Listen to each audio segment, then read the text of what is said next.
This episode is brought to you by Pepsi Wild Cherry. Pepsi Wild Cherry is bursting with delicious cherry flavor and a sweet, crisp taste that gives you more to go wild for. Getting wild may look different these days, but whether it's opting for a solo Friday binge watch or a big night out, everyone can indulge in their wild side with Pepsi Wild Cherry. Also available in Zero Sugar. So grab a Pepsi Wild Cherry and get wild. Why take one vacation with the family when you could take all of them? With Royal Caribbean, you don't just go to the beach. You visit a private island and race down the tallest water slide in North America. You don't just go for a road trip. You ATV and zip line through the jungle. You don't just go somewhere new. You rappel down waterfalls and discover ancient temples. Because this isn't just any vacation. This is all the vacations. Come seek the Royal Caribbean. Ships Registry, Bahamas.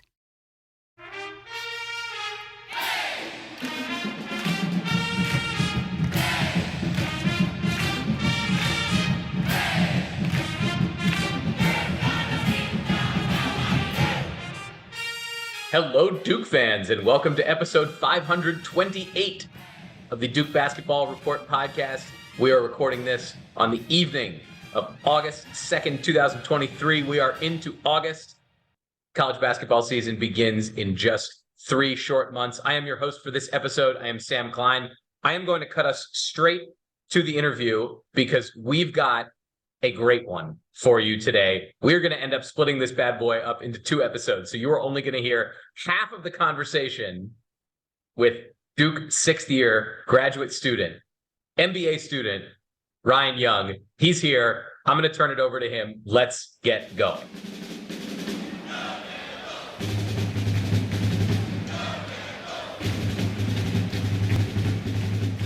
We are joined now by Ryan Young, rising 6th year at Duke. He is going to be one of the old heads on the basketball team this season, and we are thrilled to have him on the DBR podcast. So Ryan Young, welcome.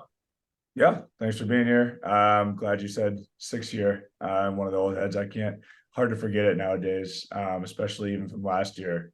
We had some older guys. This year it feels like it's just me out there. But no, it's been awesome. Happy to be here. Happy to connect with you guys. Excellent. Well, we want to ask a little bit about your Duke experience and some of the stuff that you're looking forward to. But I think one of the topics that is top of mind for a lot of Duke fans is all of the great freshmen that the team has coming in this season. So maybe we could spend a few minutes getting your impressions of each of those guys. And just to remind the listeners, it is a star-studded class that Duke is bringing in this fall, all of whom are now on campus and practicing with the team. So that, and Ryan, you can take these in any order that you want, but you got to tell us a little bit about Jared McCain, about Caleb Foster, about Sean Stewart, about TJ Power. We want to know how all of them are doing adjusting to campus, and also maybe a little bit about what you've seen from each of them on the court. Yeah, absolutely. So we're wrapping up this summer. I think the freshmen will go home on Friday because they're finishing their summer classes. So now we've gotten in a quality 6 or 7 weeks of summer school, and I've gotten to know the guys obviously very well, both on and off the court. So like you mentioned, as always, Duke brings in a super talented group. So all these kids can really play. They're super talented, far more talented than I was at their age. But aside from that, just as always, it seems throughout in this program, at least in my experience here, really good individuals as well. So it's been fun. It's been a fun group to be around. We started off the summer a little slow. We had so many injuries in terms of, Mark and Flip and Christian and Jeremy were still dealing with a toe thing. So we were a little slow to get into some 5-on-5 action. But all of the young guys, the freshmen, bring a really good young energy to practice and to everyday work. One thing that sticks out as a group, they're all individual, but as a group, they're very, very hardworking, which is exciting because I remember myself, and you see a lot of it, just it's not really a freshman wall, but you can be shell-shocked by the amount of work that you need to put in when you jump from the high school level to college, and it hasn't hit this group at all. They're in there a ton, all hours of the day, early morning. So that's been really fun to watch, especially as an older guy that's been through it my upcoming 6th year of college basketball. It's been exciting to see such young energy and these guys just being excited to be here. TJ and Caleb and Jared and Sean, all of them on different occasions talk about how exciting it is to have a gym that they can go to all the time and work out and have full access to. It's like a crazy idea to them, and to me, that's been the norm for so long. So it's been fun to be around them and see that. And just overall, the way that they work, the way that they've been hungry has been awesome, because it's one of the things that I, was somewhat nervous about with the amount of returners we had and the amount of, minutes we have coming back and scoring coming back. One of the things in the back of my mind I was thinking about is I hope these young talented freshmen don't come in and settle or be fine with, having whatever role they think is predetermined for them. They should come in and be hunting these minutes and be going at guys in practice. And they have.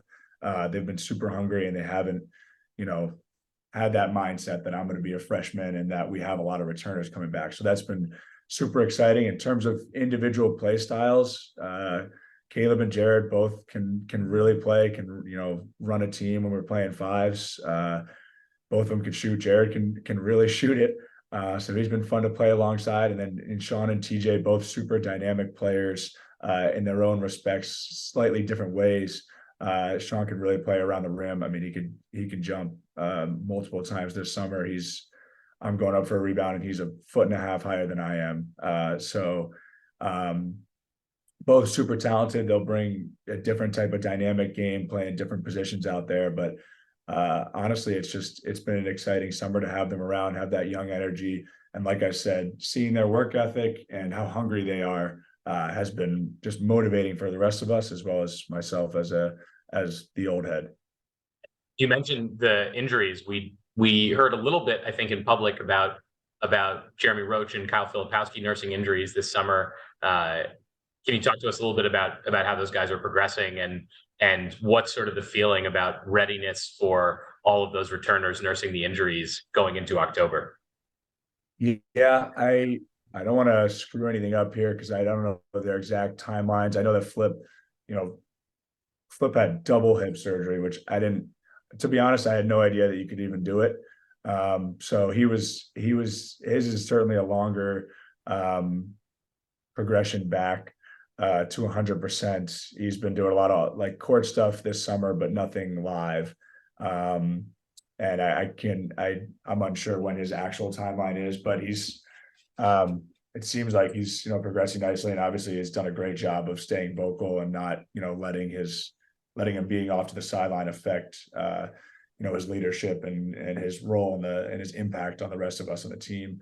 And Jeremy's still, again, I don't want to screw anything up by not knowing the right logistics of his progression back, but he's still nursing that same toe injury he's had for a little while. So I think, the time of the summer right now is not the time to be pushing physically in a way. So I think our coaching staff, obviously, and then our trainers are, trying to do the best to let these guys get back to 100% at the pace that isn't going to injure them further.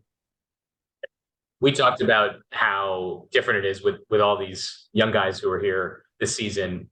You're also a year more experienced in the program. How different is your approach to being a Duke basketball player, preparing for the season, being a leader on the team, now that you have the year under your belt, so you don't have to, go through any of this stuff for the first time, not just college basketball, but specifically at Duke?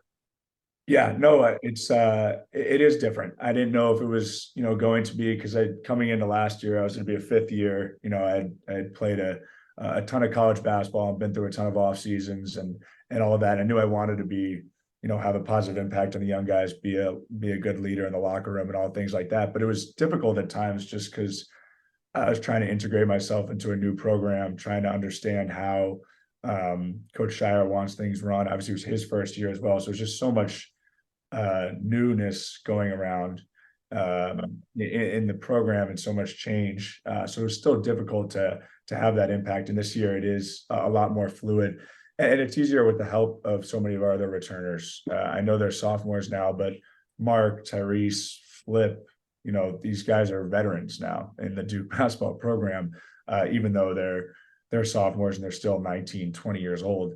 But it's easier with that buffer between the coaching staff and the new players. Last year, it was different for me. My time at Northwestern, we never had more than 3 to 4 guys leaving at a time and 3 to 4 guys coming in. So it was always, not too difficult to start up summer practices because you had 8 or 9 guys as a buffer between the staff and the new guys to help them learn how practices are run, how the programs run in general, how, people are communicating, what the norms are.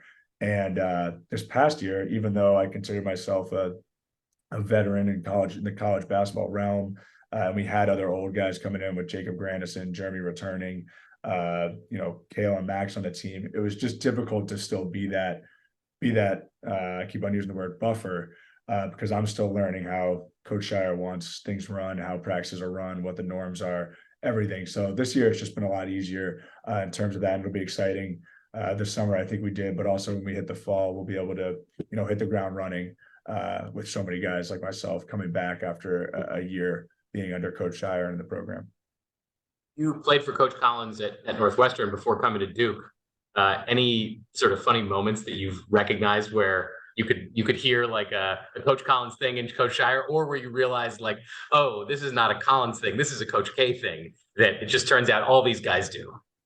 There's certainly some Coach K things that I recognize right away, even like some drills that I was like, oh, this is from Duke. But Coach Collins always used to harp on the military aspect. He took a lot from Coach K, I think, in that.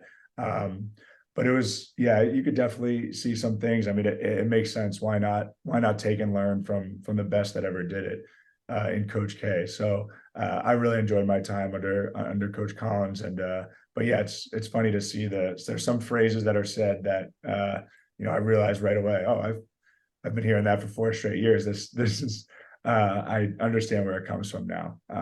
But yeah, it's all over the place. And we had Wojo back he was at K Academy, but also brought his kids to the camp, and I was having a few conversations with him, and even there, some phrases you hear right away, and I'm like, it must be from Coach K, because they both spent they're both players, then obviously spent so many years under him as an assistant coach. So we go back and just do one more question about the team.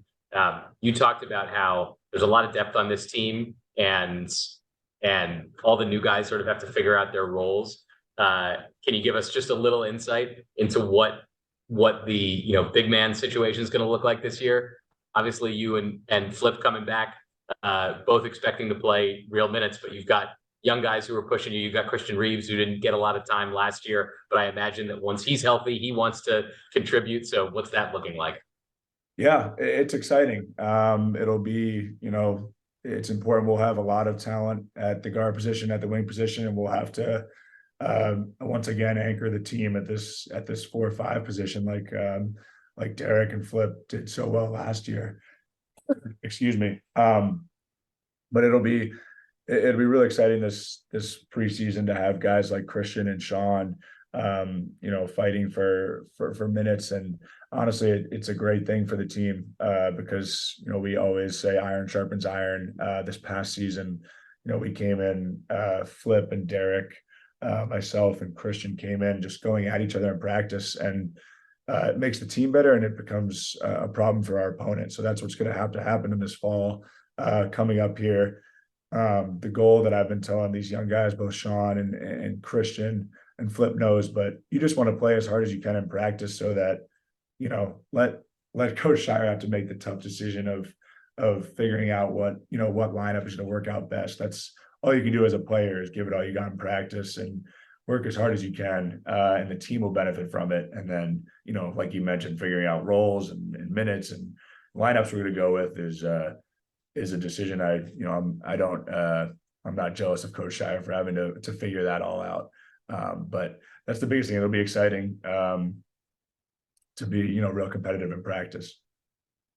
Ryan, we're going to shift a little bit from the team and focus in just for a couple minutes on you. And I want to start off the court with the Brotherhood podcast, which has been a wonderful way for all of us to kind of gain a little insight into the team, and also, you getting to interview some former players and also some of your current teammates. How did that start? And how did you become the host of this thing? Yeah, so absolutely, it's an interesting story. It goes back to well, first of all, I'd just like to say we have an incredible creative team here at Duke, on social media, but all this, I try to do my best as the host, but there's so much incredible work done behind the scenes by Dave Bradley. He's the head, but Nolan Ellenberg and Nick Colosimo just do a phenomenal job. I mean, top tier, creative stuff for social media, and everything that they do is, they're the best. But it goes back when we were in Orlando for the first two games of the tournament. A member of the creative team asked me to do these interviews of the rest of the players while we were in the locker room. So I was like a fake journalist media member for that, and they posted on Instagram, and they really liked it. I enjoyed doing it. It was fun, and it was mostly just lighthearted questions, and it was kind of like a joke or a bit for me to be asking stupid questions while real journalists were trying to get real questions in. But I enjoyed it a lot. And then this off season, I had a few meetings about how I could try and up my social media presence, how I could try and drive user engagement with our creative team and my agent, about how I can try and help leverage that. Obviously, social media became much more relevant with NIL becoming a thing almost 2 years ago now. So my agent was kind of on me to start a TikTok page, and I really wasn't having it. That wasn't me. And after a few conversations, I thought maybe I could try and find something different to do. I knew that I had watched a lot of player podcasts with JJ Redick, Draymond, and a lot of them have been really successful. So I thought that would be a little something different. I think I could do it, and I had a lot of fun with that. That interviewing when we were in Orlando for the tournament. So I kind of approached our media team and asked them, is there something you guys would be interested in doing? Do you think I could do it? And we had a few conversations about what it would look like, how it would go. And honestly, it's been awesome so far. The premise is, really just to give our fans more insight into what our program looks like, our guys' lives on and off the court, and then the Brotherhood in general. So if we ever have a former player or somebody come back in, it's just awesome to get their perspective on things, ask them about their career, their life journey, just because our fans mean, the world to us. I feel like I'm able to get a really nice perspective of just how much impact the fans have on us.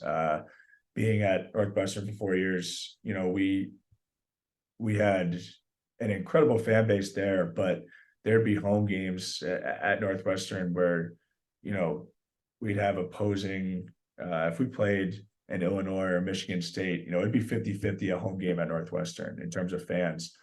That's never happened in Cameron. And I think a big part of us going undefeated at home this past season is due to the fans. I try and tell every student that, comes up and is asking about Cameron and stuff, I try and make sure they know that we would not go undefeated if it weren't for the fans in Cameron. So just another way to kind of give back to the fans, selfishly for me. Hopefully at some point, if there's any monetization opportunities out of it, that'd be great. But honestly, it's been a ton of fun. It's been cool to learn more about the Brotherhood, because I didn't grow up a huge Duke fan. My parents both went to Syracuse University, so I grew up a Syracuse fan. And so it's funny bringing in some of these guys. I didn't know that when we were interviewing Wojo, I didn't know that the floor slap was a Duke thing. So I'm learning things every day, but that's kind of how it started. It's going to be interesting to see how we kind of change and mold it as we go. We'll see if the plan is to keep it going throughout the season. There's some, like I said, our creative team is pretty incredible, and they have some really cool ideas of how to stay, interesting and relevant throughout the course of the season. But so far, it's just been fun to, like I said, in the offseason, give our fans a little more perspective into our guys' lives while there's no games going on. Yeah, I was going to ask if you were going to keep it going during the season. I mean, look, the three of us do this. We've been doing this for a long time. it's hard enough to get all of us on, on at some points during the year. We are also not college basketball players. So we're glad that it's going to be going on during the season, but I know you've only been, 5 or 6 or 7 interviews so far. What's been your favorite one so far? Gosh, yeah, great question. It's fun to do the current players because, I have there's inside jokes and banter that's just funny being around these dudes, Flip and Tyrese and Jalen. Like I forgot that nobody knew that I was the one that broke Jalen's nose in practice in the middle of the year. So like that are fun to go back and forth with. But I learned a lot more when I did Wojo. We just did Quinn Cook in Chicago, and it's great. It's cool for me just to learn from them and get their perspective from people that have been through it before. And they're so insightful to be able to look back. Wojo was so down to earth and open about everything. I remember going into that podcast, like our creative team was, they were telling me he's super open about, getting fired from Marquette and things like that. And I was like, I don't really want to ask the question.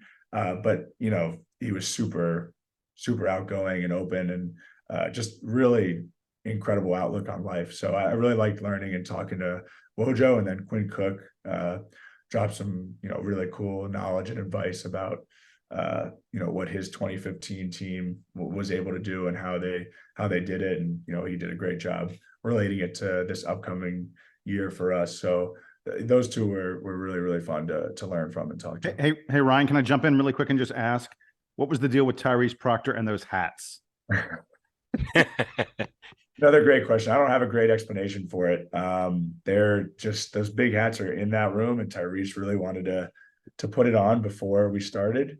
And there was 2, so I put mine on and we recorded the whole thing with it.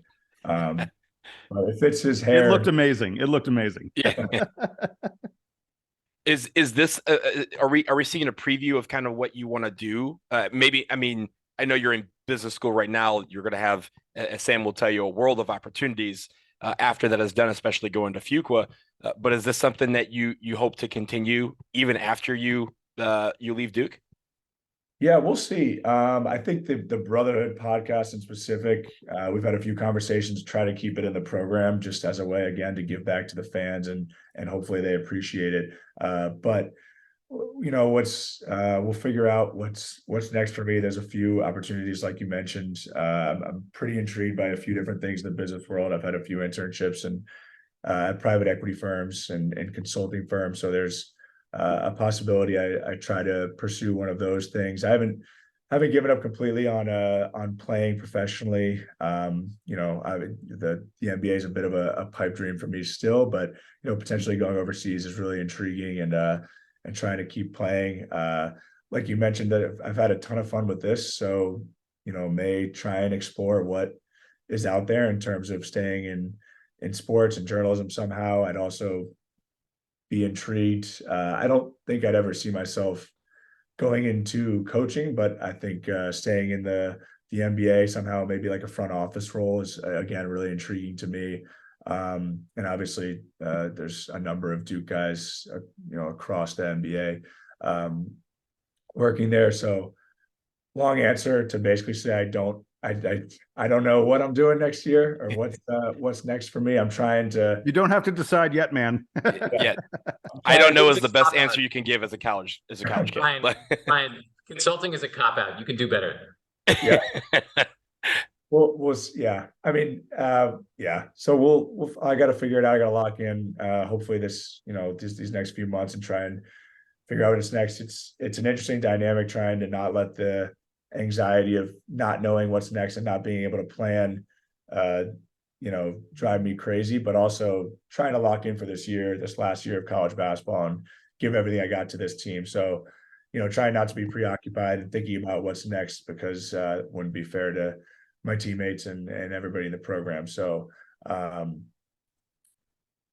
just I've delayed the decision of what's next for 2 extra years to play college basketball, but it'll come to an end after this season and then figure it out from there. So we talked about off the court. That was a nice segue to get you back on the court. All right. So you were in the high school class of 2018. That's the same class as Zion, Cam, RJ, and Trey. This is, again, your 6th year in college. you're the elder statesman in the locker room. Is there any extra responsibility that you feel being kind of the old man in the locker room and, sometimes being 5 years older than some of your teammates? Yeah. Yeah, it's 6, actually, unfortunately. I had Travis Scott released his album this week, and a few days ago, Jared McCain informed me that the last time Travis Scott released music, he was in middle school, and I was a freshman at Northwestern. So that one hurt. That one was tough to swallow. But no, it's exciting to be an older dude in the locker room. I always consistently think back about my time as a freshman. I redshirted my freshman year at Northwestern. I came in. I wasn't ready physically to play, but we also had a starting senior center named Derek Pardon and a junior right behind him named Barrett Benson that were exceptional players, really good for us, but incredible for me personally. Both off the court, they just consistently, by talking to me, but also just leading by example, showing me what it took to be a student athlete and just be a successful college student. But then on the court as well, for lack of better words, just beat the hell out of me in practice every day. I was an undersized big, I was underweight, and I just couldn't hang with these dudes. And they did not, every day in practice killed me. And looking back on it, is the best thing that ever happened to me. My redshirt year, I took so many strides. And I just say that because I think back about the effect that they had on me. And in my mind, it's almost paying it forward to try and have the same effect on these young guys in the program now. And I try to do that, obviously off the court and help show them, what it takes to be successful in the time you got to put in and how to manage your time. I'm not able to dominate these guys in the court the way that I was my freshman year from the older guys in the Northwestern program, but just showing them how to work, what kind of things it takes, the time and the work ethic it takes on the court to be successful. But honestly, it's an easy job with the kind of guys, the kind of character we have in the locker room this past year and this season. I'll use Derek as a case study. He came in and didn't have the start of the season that he probably wanted to, probably a lot of Duke fans wanted him to. And his attitude and his character never wavered. And that was, it made it so much easier to help be an older guy in his year, help, try and teach him, help him get over the hump. And it's, you give so many of these young guys so much credit with how mature they are. For, like I said, the Derek case study, just the way that he approached that and hitting a bit of a freshman wall. He was consistently coming to me and Emil and all the staff, asking questions, wanting to get better, wanting to learn. And he was always in it for the team's success. So it's fun being an old guy. Like I said, there's definitely times and comments where it's you realize just how old you are. But with my experience and the impact that old guys had on me when I was a young player, I put the pressure on myself, but I take pride in hopefully being a mentor and a bright light for these young guys. But like I said, it's easy with the high character and the guys that we have in the locker room. Last question for me before I turn it over to Jason.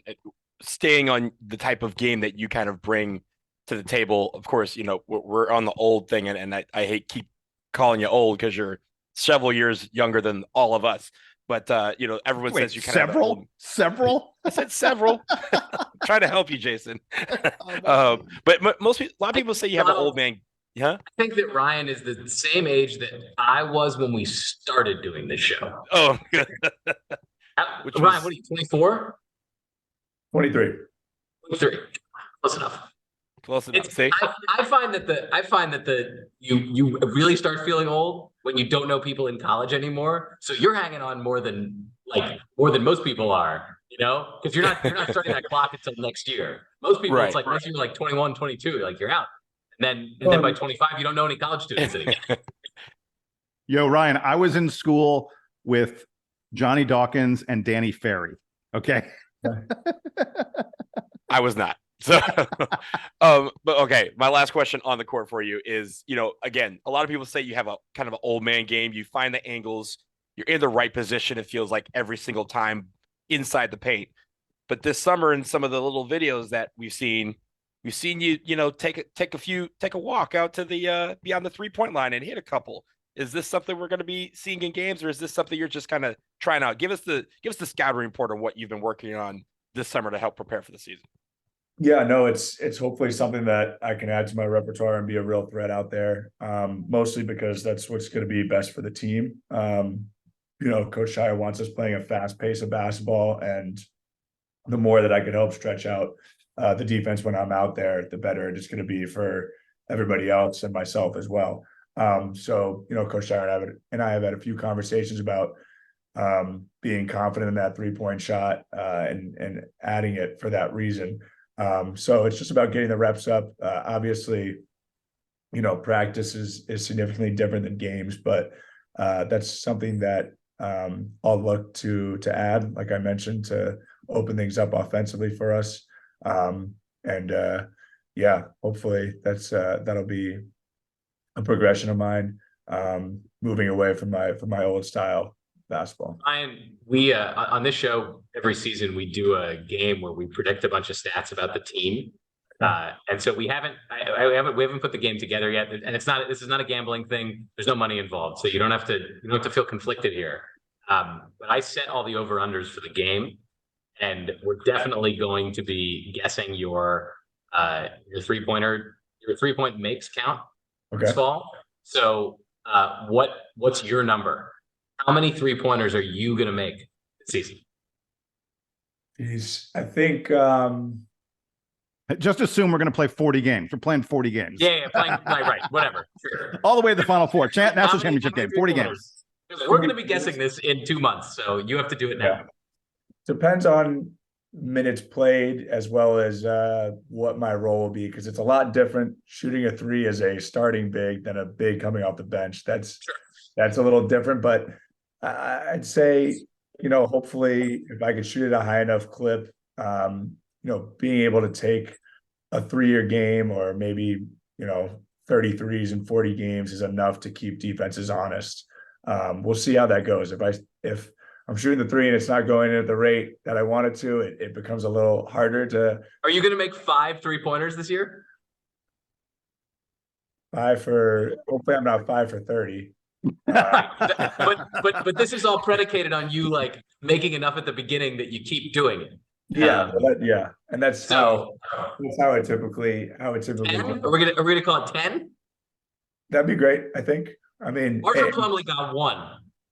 Plumlee got 1. Emil never took a 3 in his career. Emil never took a 3. Really? Emil never took a 3. Lance Thomas never took a 3 at Duke, and he went to the NBA and he shot 3-pointers for 10 years. So you never know. Yeah. No. Hopefully. Okay. Wait, Ryan. My follow up on this is. Wait, my follow up on this is. Do you guys have like 3-point shooting contests, and where do you fall in the pecking? Like, I'm betting Jared McCain and Jaden Schutt are ahead of you as 3-point shooters, but where are you in the pecking? Like, how about you against Mark Mitchell? Yeah, we typically won't shoot too much against each other, at least not in different shooting groups. I may be against Christian or Derek or Flip, and it's hard to like discern because practice shooting is so much different. Sure. I feel like when I was at Northwestern, you can always chop 20% off your shooting in practice, and maybe like 50. Like I thought it may have been like 30% off the free throw line. I think I'm right around that group. Derek shot the ball very well in practice last year, and me and him had similar strokes. Mark works really hard at his shooting from around the 3, and he can really shoot it from the corners. But hopefully I'm a guy that can take 1 to 2 a game and make it at a high enough clip, because I'll be open when I'm shooting it. So that'll be another not if you're making them all. That'd be an ideal progression if they're flying at my pump fake to the 3-point line. That'd be great. That's the ultimate goal. It's not just to make the 3, it's to have them jump it more in my pump fakes from outside the arc. Yo, if you had to take one guy to hit the 3-point shot, is it going to be Jaden or Jared or Caleb? I don't know. Or Tyrese? Jared's been shooting the ball very, very well this summer. I like Jared Jared and Jaden both. I wouldn't want to choose between the two, but they're picked very highly if we're in a shooting competition. They're 1 and 2.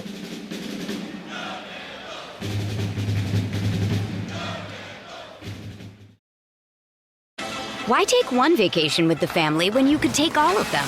With Royal Caribbean, you don't just go to the beach. You visit a private island and race down the tallest water slide in North America.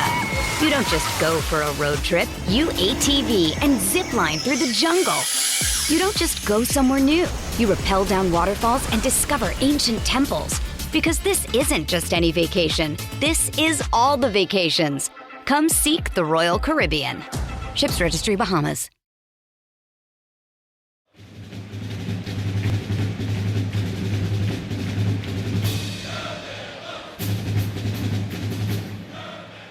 We are back from the break, and we are taking a little bit of a programming detour. So full disclosure, this is Sam. We don't have Ryan anymore. We have just given We don't have Donald anymore either. We don't have Donald anymore either. It's just Jason. Hey, Jason. Hey. So we decided, since this interview ended up running long, we're going to break this thing into 2 parts. So while we were recording, we didn't realize this was going to happen. We don't have Donald because he's in New Zealand. Blah, blah, blah, blah, blah. Time zones are a pain in the neck. we are going to do reactions just to the bit you heard, and then we'll come back for another episode in a couple days to give you the rest of the Ryan Young interview. So, Jason, what were your big takeaways from the first, call it half of the conversation with Ryan Young? Yeah. So the biggest thing I want to start with, what he talked about regarding the team, the current team, the guys who've been practicing together, as he said, for 6 or 7 weeks. I loved how much he mentioned that the freshmen are really hard workers, that they don't have any shell shock, and that they love having a gym at their disposal. I think it's great to hear that those guys are just diving in the gym so much. I will freely admit that my eyes popped out a little bit when he talked about Sean Stewart rebounding and jumping 1.5 feet over Ryan Young's head. I mean, Ryan Young is not the world's greatest leaper, but is a guy who knows how to get in position and how to get rebounds. And it sounds to me like Sean Stewart is really pushing him on rebounds, which is really fabulous to hear. And then the other takeaway regarding the freshman to me is he mentioned Jared McCain's shooting multiple times. He said it's, fun to play with Jared McCain because he shoots so well. And then toward the end there, when we were talking about the best shooter on the team, he says between Jaden Schutt and Jared McCain, that's really, really interesting to me. I love all the things that Jared McCain is going to bring to this team. And it sounds like, we didn't try to pin Ryan down. I'm not sure that Ryan would have agreed to be pinned down as to who's the best of the freshmen. Sounds like it may be Jared McCain. And that's pretty exciting for Duke fans. And not only that, but also talking about the progress that guys are making coming back from the injuries. I think as much as we are curious about how the freshmen are going to play this season, a lot of Duke's outcome for the 2023-2024 season is going to be how healthy is Kyle Filipowski coming off of hip surgery? How healthy is Jeremy Roach recovering from the toe injury? And along with all those other guys.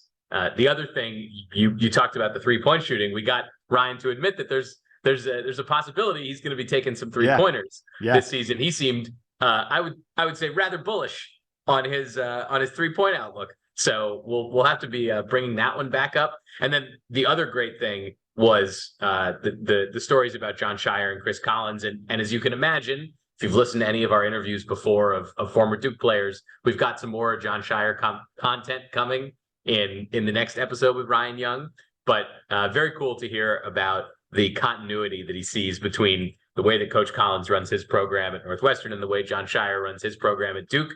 Obviously, two guys who played for Coach K and should have a lot in common. Although I think, as we've seen from their coaching styles and from getting to know them as players and then as coaches, pretty different characters, Chris Collins and Jon Scheyer. But certainly the through line is there with them and Steve Wojciechowski and everybody else who's come through the program and played for Coach K and coached under Coach K. They've obviously picked up a lot of stuff, and it's cool to hear Ryan talk about where the things were that he had to learn for the first time when he came to Duke, and what was the stuff that he already knew. Yeah, there are two other takeaways that I sort of had from this first half or 2/3 of the interview with Ryan. Getting back to the team really quickly, and I don't want to bag on the guy at all, but it's noticeable that he didn't really talk about TJ Power at all. There are some fans that have speculated that TJ Power might find his way into the big man rotation. And when Ryan was talking about, who are the bigs, he didn't mention TJ Power at all. I know TJ Power is like 6'9", but it doesn't really sound like TJ Power is really vying for minutes, in the post. Maybe he may be more of a wing kind of player. So I thought that was interesting just to know, something that we learned based on omission to some extent. And then the last thing I wanted to mention was his talk about the Brotherhood podcast, the Duke social media team, and the fact that the Brotherhood podcast is going to continue into the season. I'm so thrilled to hear that. That's going to be great content for all of us throughout the year. And lastly, I just think Ryan just comes across as a guy who's smart, intellectually curious. But I'm so thrilled that we have players like this at Duke who are thinking beyond basketball and are more than just a guy on the court.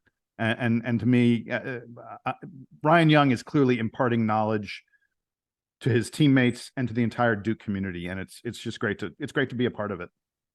It's also exciting. Like we do this. We've been doing this just sort of as our passion project for so many years, and it feels like he's in a way kind of done the same. I'm sure that there's a couple bucks in it for him, which is awesome, and we'll get to talk to him a little bit more about NIL on the next episode. But yeah, big tease there. We're going to be talking NIL with Ryan Young. Yeah, no kidding. But extremely cool to hear that, and I wish we'd given him a little bit more grief about every show that Duke basketball team puts out on the internet. Maybe it pushes us down in our listeners' feeds, but I guess this is the cost of doing business with them. So yeah, he is the cool, is he the competition? I guess he's the competition. Oh my God! I think I've described it before that we're not really in competition with all the shows that are produced or starring former Duke basketball players or current Duke basketball players. Right. Because let's be real, if you wanted to hear from former Duke basketball players, that's the most efficient place to go. Yeah. I'd like to think that if you want to hear people talk somewhat objectively about the team, you're not going to get it from them. Although you'll get, if you listen to JJ Redick, sometimes he will drop truth that you don't expect to come from a guy who's inside the thing. But I'd like to think that we maintain at least some degree of objectivity in our discussion, even though we're wearing the dark blue glasses, so to say.